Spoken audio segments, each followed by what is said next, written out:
Bienvenidos un día más a La Palabra Justa. Soy Miguel Ángel Davara, director de Extensión Universitaria de la Universidad Europea de Madrid.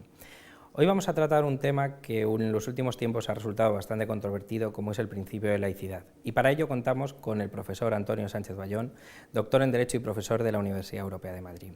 Bienvenido, Antonio. Muchas gracias, profesor Davara. Gracias por esta invitación para este foro de debate y, sobre todo, gracias por la oportunidad justamente de poder clarificar el significado y alcance, ¿no?, de un principio político-jurídico tan relevante y tan polémico. Relevante, ¿por qué? Porque nos aporta, entre otras cosas, las claves de cómo ha sido el tránsito a la modernidad, ¿no?, esa separación necesaria hoy en día entre el individuo y la comunidad, entre la política y la religión, y que ha permitido garantizar la libertad, bueno, que es básica para reclamar el resto de derechos humanos. O sea, es necesario, en primer lugar, efectivamente, el derecho a la vida y, sobre todo, ser consciente de uno mismo a través de ¿qué? De la libertad de pensamiento, conciencia y religión.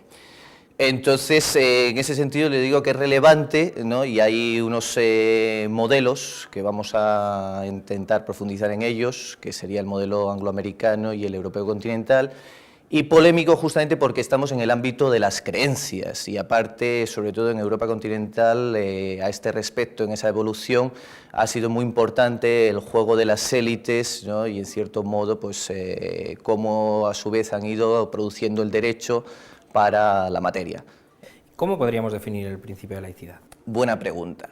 Para ello es necesario empezar distinguiendo figuras afines, puesto que se ha utilizado como sinónimo de aconfesionalidad, que es tal y como lo recoge hoy en día la Constitución española en el artículo 16, así como otras figuras próximas, que sería, por ejemplo, la confesionalidad restringida. En los países siguen quedando algunos vestigios, ¿no?, en aquellos países que han sido de tradición protestante, las iglesias de Estado, donde efectivamente sí que había una fusión, ¿no?, una hibridación entre lo político y lo religioso, y en cambio pues el modelo de los países católicos, que era más bien la confesionalidad del Estado. Esto es, no se daba esa confusión de órdenes, pero sí había una declaración exprofesa acerca de cuál era la creencia, la religión que sobre todo manejaba la población. ¿Debemos entender entonces que hay una distinción clara entre el modelo continental y el modelo anglosajón en cuanto a la laicidad o a confesionalidad del Estado? Sí, porque resulta que todo esto viene a raíz de cómo se ha producido la secularización para ese tránsito a la modernidad. Entonces, en el modelo anglosajón, ¿no?, angloamericano, principalmente este tránsito se ha logrado, primero, fue de los primeros modelos que hay de esos procesos, el proceso de secularización. Resulta que es de los primeros, ¿no?, pero es a su vez el inacabado, lo cual les permite seguir jugando, ¿no?, y por eso se mueven siempre entre la separación y la acomodación.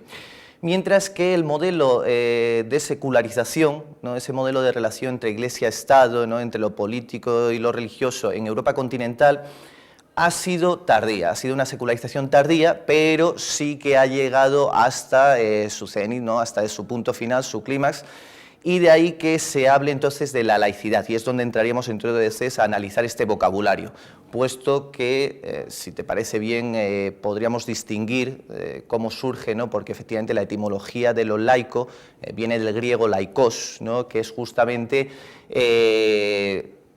aquello que está al margen del clero, ¿no?, del oficial, de esas jerarquías, por tanto sería lo popular.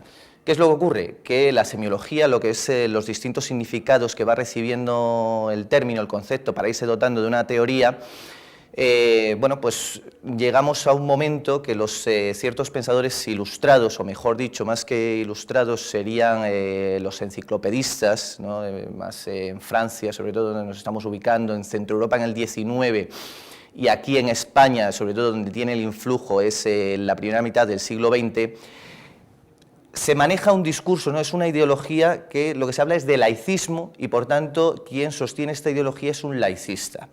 Debido a la violencia que se expresó en este sentido, ¿no?, que para ello, bueno, pues podemos entrar a comparar lo que es la normativa actual, la Constitución del 78, que es aconfesional, que va más en la línea justamente del modelo angloamericano, frente a la Constitución del 31, que es mucho más, en ese sentido, heredera de ese laicismo de principios del siglo XX, que les digo que tiene esa forma. Entonces, ¿qué es lo que ocurre? Que debido a la violencia que se manifiesta, bueno, es necesario lavarle la cara a estos conceptos para revitalizarlos hoy en día.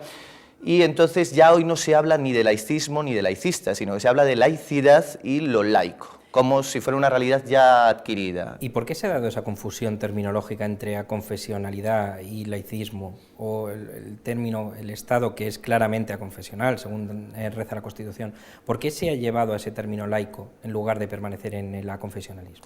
Bien, la precisión nos vendría dada sobre todo por el manejo de los discursos, sobre todo los planteamientos más progresistas.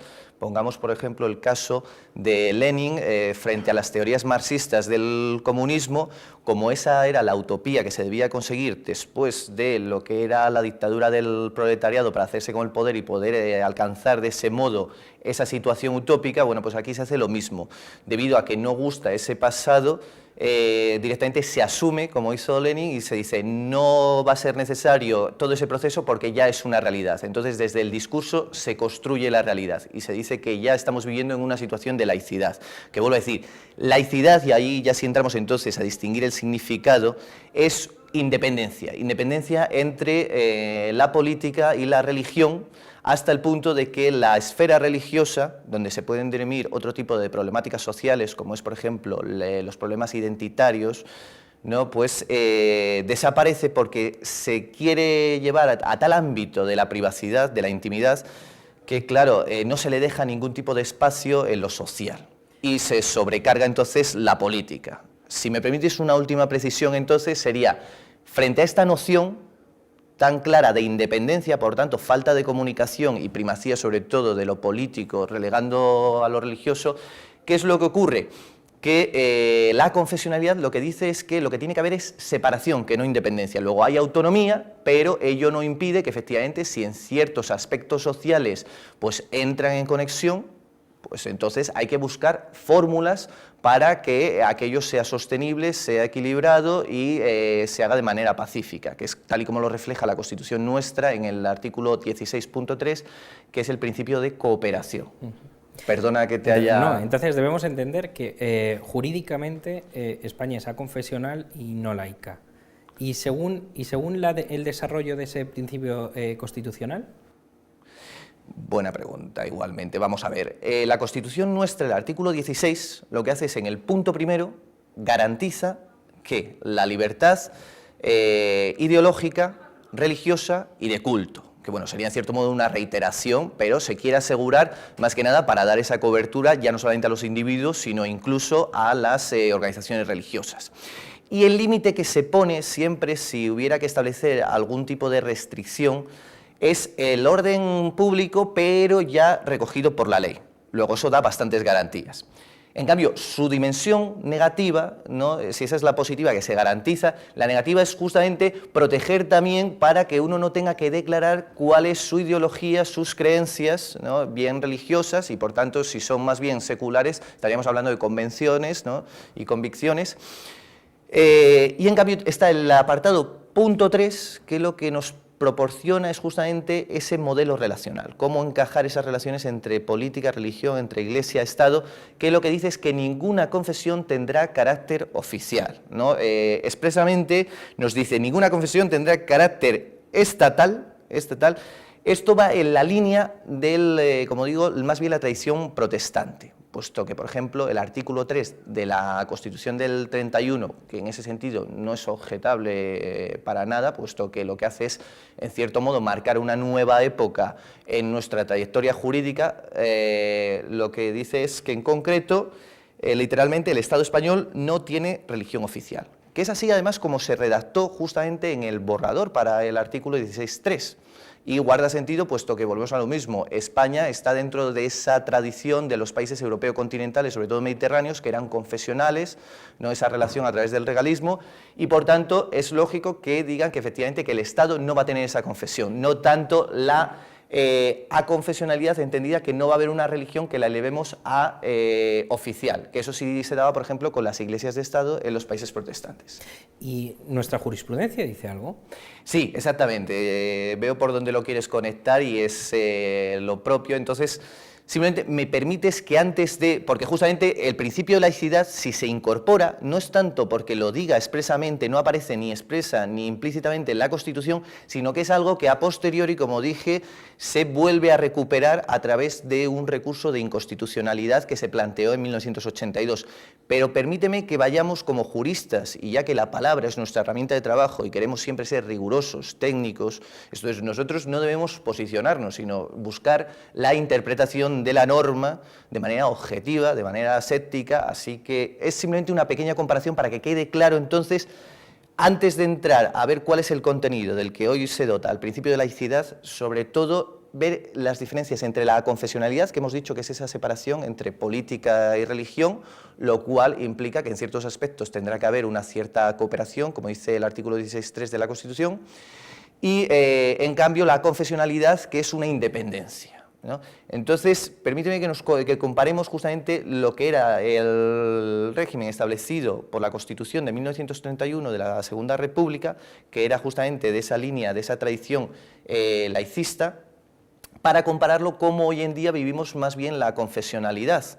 Entonces, ¿qué es lo que ocurre? Ya hemos dicho que lo que se nos garantiza hoy en día en la Constitución del 78 es nuestra libertad ideológica, religiosa y de culto, y no tener que declarar nuestras creencias, a su vez que no haya una religión que sea oficial. Luego eso permite una pluralidad de religiones, evidentemente que eso es necesario, bueno, en casi todos los aspectos, aunque el artículo 1 de nuestra Constitución habla solamente de pluralismo político, mejor hubiera dejado simplemente como principio general pluralismo para todos los aspectos. La democracia gusta y es buena para que sea sana de una pluralidad.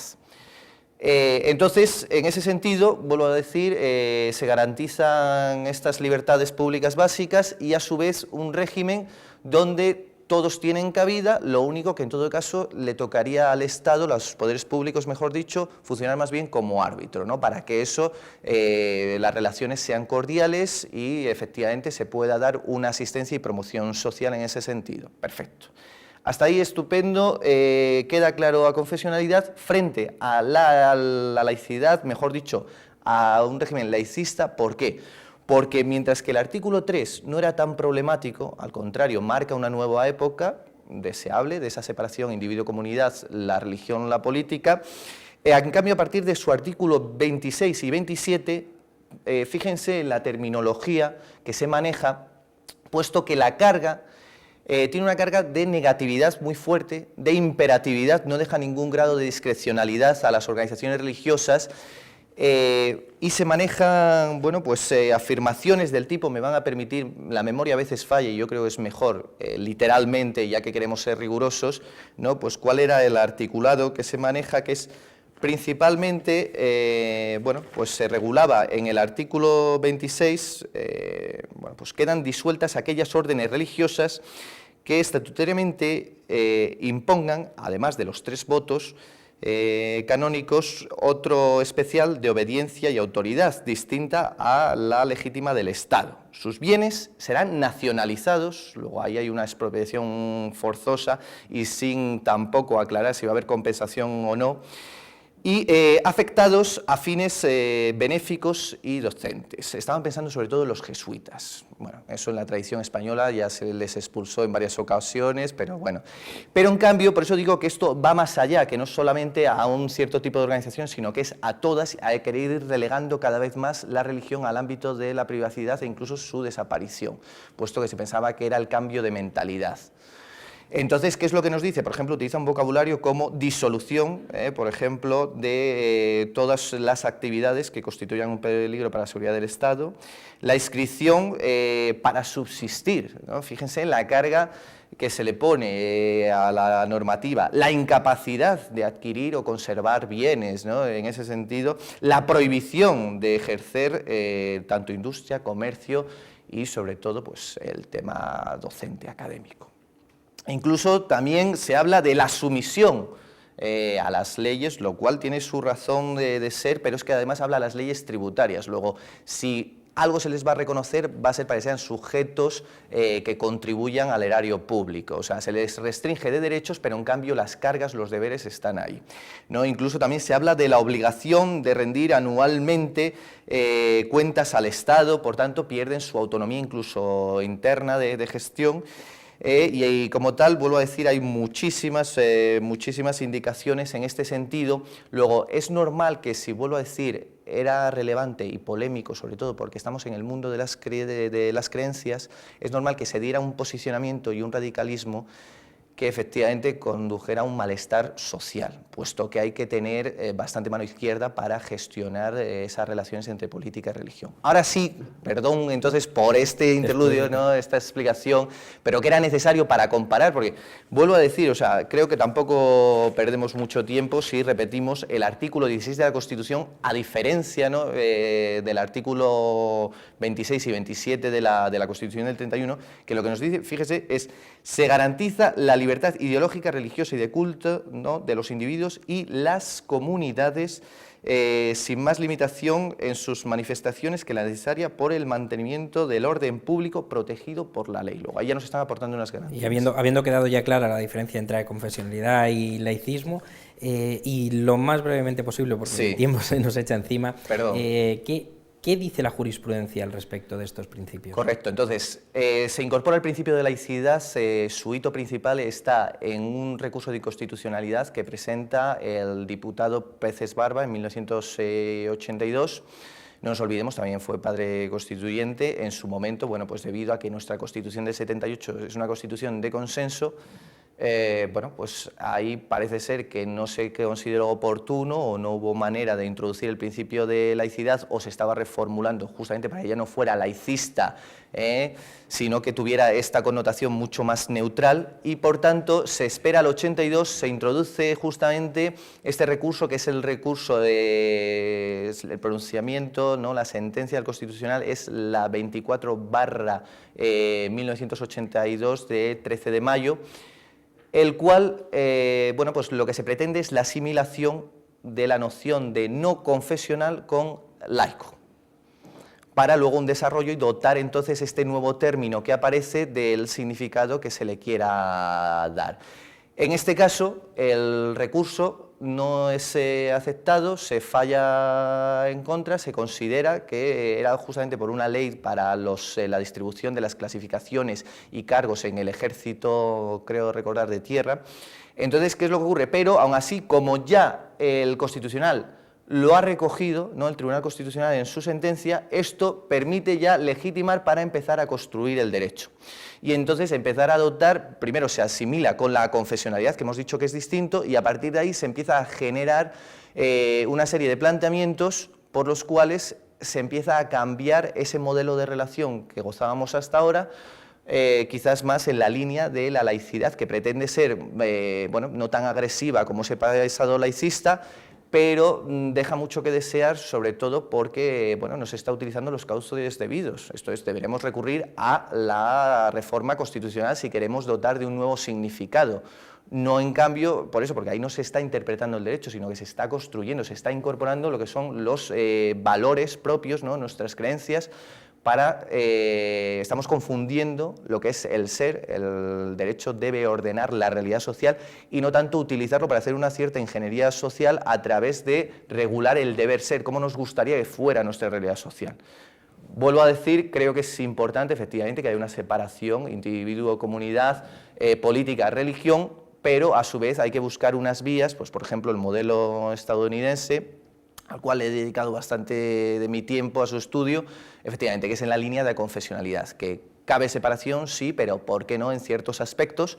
Acomodación, y de ese modo no saturemos la esfera de la política y esta sirva sobre todo para la gestión del bien público, del bienestar, y no tanto para resolver otro tipo de conflictos que hoy en día estamos viendo, como son los conflictos identitarios, pues por ejemplo en cuestiones como los nacionalismos, que podríamos buscar cierta comparación y decir que son una suerte de religión civil, más que nada porque hemos relegado tanto la religión que la hemos desnaturalizado. ¿por qué no un mercado, ¿no?, de religión que nos permite elegir según el bienestar que nos proporciona también en esa asistencia y promoción social? Muy bien, pues muchas gracias, Antonio, por esta explicación. Yo creo que ha quedado bastante claro lo que es el principio de laicidad y espero en verles en el programa que viene. Gracias.